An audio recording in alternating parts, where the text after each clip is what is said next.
No, Pat. For the 50th time, I don't know where Stacey went, alright? Don't get why you keep asking me if I'm being perfectly honest. It's not my fault they get lost or something while on the way to their trailer. I mean, you're the director. Isn't it your job to know where your actors are going? Great. So I guess this means we can't shoot their scenes till we find them, right? Oh, you're gonna recast? You did that quick. Guess that means we'll have to reshoot, doesn't it? Well, thanks for wasting my time, buddy. I'm still getting paid for this. I don't care that my contract says. My time is precious and... Who could that be? No, I'm not talking to you, Pat. We'll settle this later. I need a break from your voice for a bit. I hear it enough on set. Talk to you when you get this film back on track. Or should I say, if. Well, screw you and I'll see you tonight. How that man won a Best Director Oscar is beyond me. Never met anyone so clueless in my life. Who is it? Oh, it's you. Of course, sorry, completely forgot I called you. Come on in, I could use a slave. Don't look so scared. You know it's just slang for a personal assistant. Come in, how have you been? Make yourself comfortable. Yeah, the set is in chaos right now, isn't it? I'm just glad I wasn't due to shoot anything until later today. I mean, one of our lead actors going missing, and one of the final girls at that. That's going to be a problem, isn't it? Really annoying how we've almost finished filming as well. I mean, I guess we could do some reshoots, but considering how grueling this shoot has been already, I doubt anyone's excited by that idea. What, have you been living under a rock these past few weeks?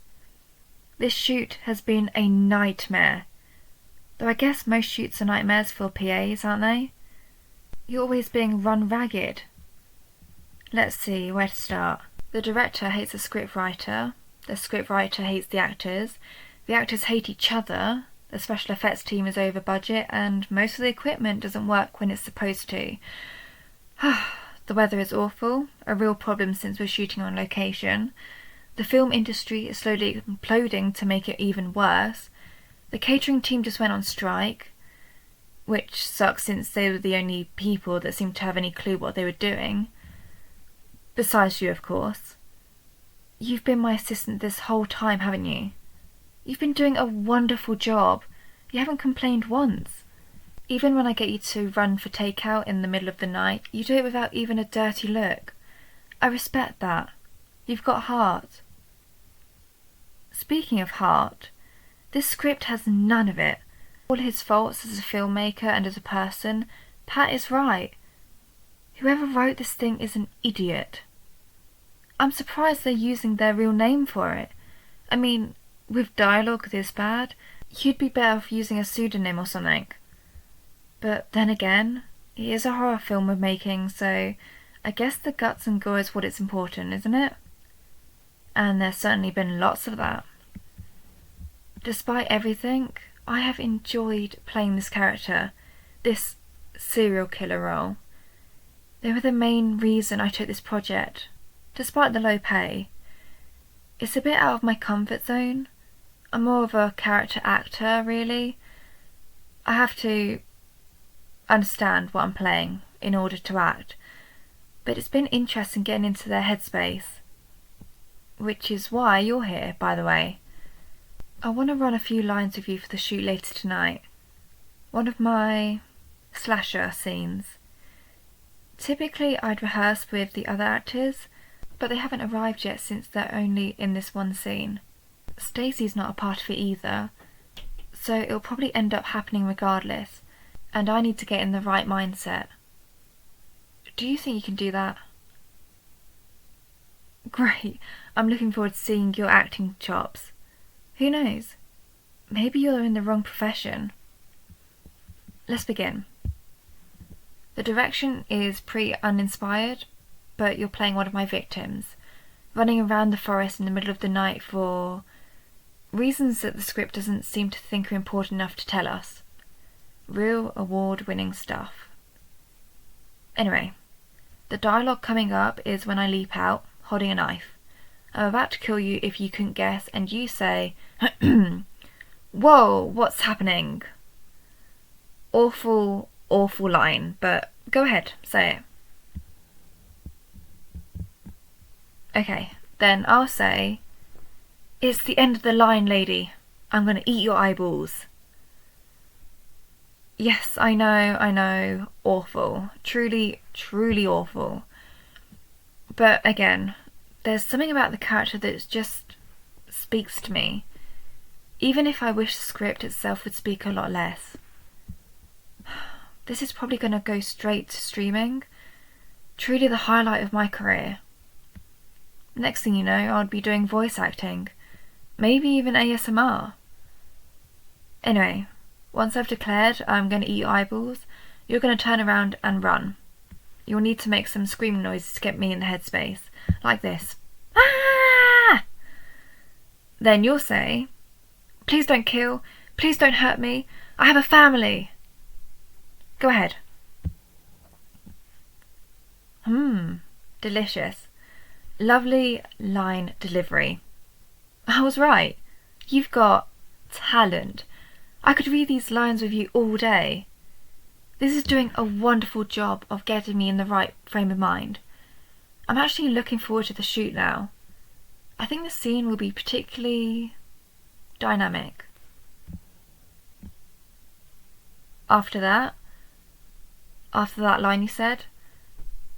Well, after that, I'll kill you. I mean, the actor, of course. The character. My character kills the other character.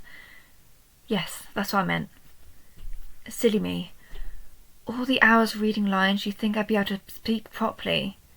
It's rather important in my profession. But now, I want to go over that scene a couple times so I get it memorised. Maybe even perform the actions once I've got the dialogue down. I know it's not the most complicated scene in the world, but what can I say? I'm a perfectionist.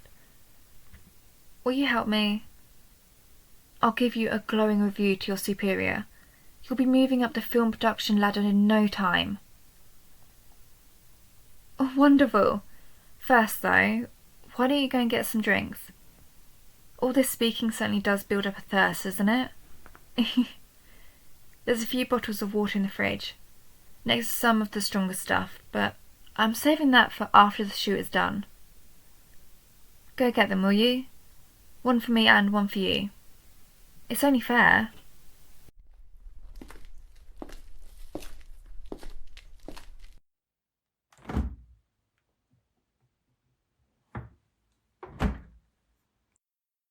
Oh, shoot. I wish you hadn't seen that. Silly me. I thought I'd gotten rid of Stacey's pieces. I probably meant to do that before Pat called. Must have gotten in all the excitement. Silly, silly, silly me. Not quite the real thing, am I? I'd been caught on the first day. To be fair, I'd need a few more bodies to my name to graduate to a serial killer. At the moment, I'm just a murderer. But I'm thinking of branching out. Would you like to become one of those bodies? One of my victims? I didn't think so. Don't worry.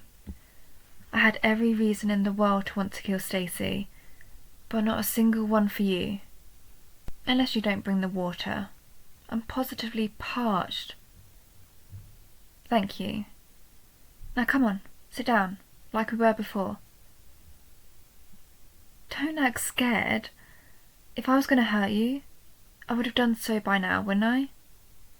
I mean, who knows you're here? Your manager? I doubt they keep track of the PAs. Out of everyone on this set, you probably are the lowest priority, even though you work the hardest. It really is quite depressing. Considering how Stacey has been treating her assistant, I think you'd almost be happy that she's dead. I mean, they're already recasting her, and really, she wasn't in that many scenes. Who knows? Maybe the new actress will be better. Now come on, let's go and get with the scene. Yes? I killed Stacey for a few reasons, really. I mean, what a silly question. Did you even know her? She was annoying, needy, whiny. She was a terrible actress. One of those that does it because they want to be famous rather than for the sake of the craft itself. She wouldn't last in this industry. She was disposable. And the perfect victim. Killing her, seeing the light go out in her eyes, it was what I needed in order to finally find the character I was playing. To finally understand them. Something so important to an actor of my calibre. In my other roles, I'd always try to do something my characters did. Drive a taxi, teach a class, run a marathon, kill an insignificant, whiny wretch. Now my mind is clear. Now I can act parts to the degree it deserves. Now I know who I need to be. So run these lines with me, won't you? You did such a wonderful job before, and while I'm rather fond of you currently, you won't want to change that. You wanted to go from being such a hard-working individual in my eyes to someone's whiny and incessant, who expects everything to be handed to them on a platter. Because I had to actually work hard to get where I am, and I'm sure you did too. Not like Stacey. She just got lucky. The right producer saw her talents and cast her on the spot. So run these lines with me. We'll have a great time.